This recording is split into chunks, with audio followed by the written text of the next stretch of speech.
देखो, किसी गलत फहमी में मत रहना कि घड़ी का कांटा घूमेगा तो वक्त बदल जाएगा, कि तारीख बदल जाएगी तो दिन बदल जाएंगे, या फिर साल बदल जाएगा तो हालात बदल जाएंगे।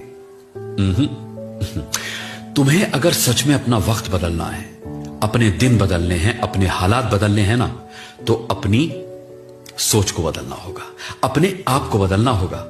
और जिस पल तुम्हें अपनी किस्मत के बजाय अपने आप पर भरोसा हो गया ना, उस पल से तुम अपना कोई भी ख्वाब पूरा करने के लिए कभी किसी घड़ी, किसी तारीख और किसी साल के मोहताज नहीं रहोगे। देखो, सिर्फ शुभकामनाएं ही दी जा सकती हैं कि नव वर्ष मंगलमय हो, सिर्फ दुआ ही की जा सकती है कि नया साल मुबारक हो, लेकिन इस शुभकामना को सच और इस दुआ को असरदार तुम केवल अपने पॉजिटिव एटीट्यूड से ही कर सकते हो। तो हैप्पी न्यू ईयर।